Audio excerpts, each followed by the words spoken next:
नमस्कार। आज हम 11वीं कक्षा के केमिस्ट्री के पहले अध्याय पर बात कर रहे हैं। रसायन विज्ञान की कुछ मूल अवधारणाएं। हाँ, ये नोट्स और जो सामग्री है, ये नीट और बोर्ड परीक्षाओं की तैयारी करने वालों के लिए मतलब खास तौर पर तैयार की गई लगती है। हाँ बिल्कुल। तो मकसद यही है कि केमिस्ट्री की उन बुनियादों को समझें, है ना, जिन पर पूरी फिजिकल केमिस्ट्री एक तरह से टिकी हुई है। चलिए शुरू करते हैं। बिल्कुल। ये अध्याय असल में हमें सिखाता है कि वैज्ञानिक नजरिए से हम अपने आसपास की चीजों यानी पदार्थ को कैसे देखें और समझें। यहीं से केमिस्ट्री की वो सटीक नापतोल वाली दुनिया शुरू होती है। हाँ, तो सबसे पहले जैसा आपने कहा पदार्थ की बात आती है। मतलब हर वो चीज जिसमें वजन हो और जो जगह घेरे।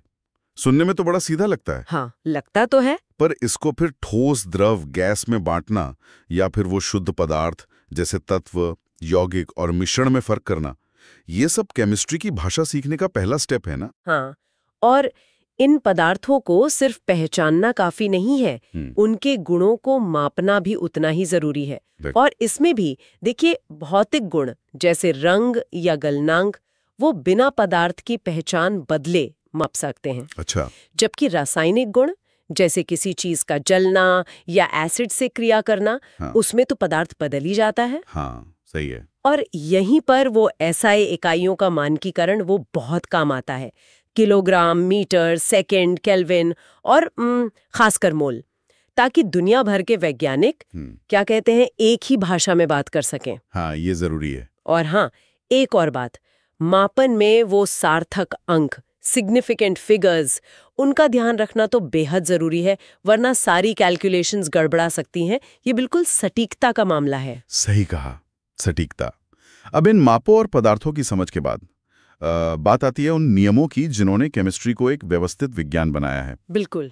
जैसे वो द्रव्यमान संरक्षण का नियम कि रिएक्शन में भाई कुछ भी गायब नहीं होता, ना ही कुछ नया बनता है, बस रूप बदलता है। हाँ, बिल्कुल कंजर्व रहता है। या फिर वो निश्चित अनुपात का नियम कि पानी मतलब पानी चाहे कहीं का भी हो, उसमें हाइड्रोजन और ऑक्सीजन का अनुपात हमेशा हमेशा फिक्स रहेगा। ये नियम सुनने में बड़े बेसिक लगते हैं, पर इन्होंने ही केमिस्ट्री की नींव रखी है। बिल्कुल, ये नियम ही बताते हैं कि रासायनिक अभिक्रियाएं ऐसे ही मतलब मनमाने ढंग से नहीं होती, उनके पीछे एक लॉजिक है, एक व्यवस्था है। लेकिन इन नियमों से एक सवाल उठता है, अच्छा अगर तत्व निश्चित अनुपात में जुड़ते हैं तो हम ये कैसे जाने कि कितने परमाणु या अणु असल में हिस्सा ले रहे हैं? हाँ, ये कैसे पता चले? यहीं पर मोल कॉन्सेप्ट आता है। मोल कॉन्सेप्ट का जादू। ये केमिस्ट्री की गिनती की इकाई है। एक तरह से समझ लीजिए जैसे हम दर्जन इस्तेमाल करते हैं ना। अच्छा, जैसे दर्जन केले, हाँ।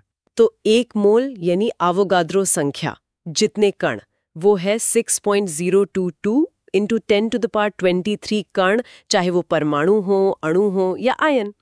और मोलर द्रव्यमान वो बस एक मोल का वजन है ग्राम में।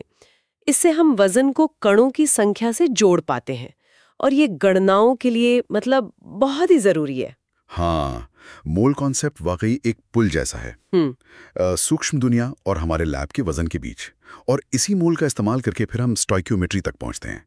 ये शब्द सुनने में थोड़ा मुश्किल सा लगता है, स्टोइक्योमेट्री। हाँ, लगता है। लेकिन इसका मतलब तो बस इतना ही है कि किसी बैलेंस्ड केमिकल इक्वेशन में रिएक्टेंट्स और प्रोडक्ट्स के बीच मात्रा का क्या हिसाब किताब है ना? जैसे कोई रेसिपी हो। एकदम सही कहा, बिल्कुल रेसिपी की तरह। स्टोइक्योमेट्री हमें यही बताती है कि कितने रिएक्टेंट से कितना प्रोडक्ट बनेगा, और यहीं पर सीमित अभिकर्मक, लिमिटिंग रिएजेंट, उसका कॉन्सेप्ट आता है। हाँ, लिमिटिंग रिएजेंट। ये वो रिएक्टेंट है जो रिएक्शन में पहले खत्म हो जाता है, और वही तय करता है कि प्रोडक्ट ज्यादा से ज्यादा कितना बन सकता है, चाहे दूसरा वाला रिएक्टेंट कितना भी ज्यादा क्यों न पड़ा हो। अच्छा। तो इसको पहचानना बहुत जरूरी है सही गणना के लिए। सही है। और आखिर में, क्योंकि बहुत सी रिएक्शंस विलयनों यानी सॉल्यूशंस में होती हैं, तो उनकी कॉन्सेंट्रेशन या सांद्रता बताना भी जरूरी हो जाता है। नोट्स में मोलैरिता कैपिटल एम और मोलैलिता स्मॉल एम जैसे तरीकों का जिक्र है। इनमें क्या खास फर्क है, थोड़ा बताएंगे? हाँ, देखिए, मुख्य फर्क ये है कि मोलैरिता यानी कैपिटल एम वो प्रति लीटर विलियन में सोल्यूट के मोल बताती है, प्रति लीटर विलियन, ठीक है। जबकि मोलैलिता स्मॉल एम वो प्रति किलोग्राम विलायक सॉल्वेंट में विलय के मोल बताती है। अब देखिए, तापमान बदलने पर विलयन का आयतन बदल सकता है ना? हाँ, फैल या सिकुड़ सकता है। बिल्कुल। तो इसीलिए मोलरता बदल सकती है, पर विलायक का द्रव्यमान वो तापमान के साथ नहीं बदलता। इसीलिए मोलरता तापमान पर निर्भर नहीं करती। दोनों ही लैब में और कैलकुलेशंस में बहुत काम आते हैं। अच्छा, ये बड़ा जरूरी फर्क है। तो कुल मिलाकर ये बुनियादी कॉन्सेप्ट्स, पदार्थ, उसका मापन, फिर वो नियम, मोल, स्टोइकियोमेट्री और ये सांद्रता, ये वाकई केमिस्ट्री की एबीसी जैसे हैं। हाँ, बिल्कुल। जैसा इन स्रोतों में बार बार जोर दिया गया है, नीट और बोर्ड परीक्षाओं में अच्छे नंबर लाने के लिए, खासकर वो न्यूमेरिकल सवालों को हल करने के लिए, इनकी गहरी समझ बहुत जरूरी है। बिल्कुल सही। और इस सब के बाद एक दिलचस्प सवाल सोचने के लिए ये है, हमने देखा कि ये सारे नियम और गणनाएं अणुओं और परमाणुओं के बेहद छोटे स्तर पर, मतलब माइक्रो लेवल पर काम करते हैं। हाँ, पर सोचिए कैसे इन्हीं छोटे छोटे नियमों से हमारे चारों ओर की दुनिया चलती है।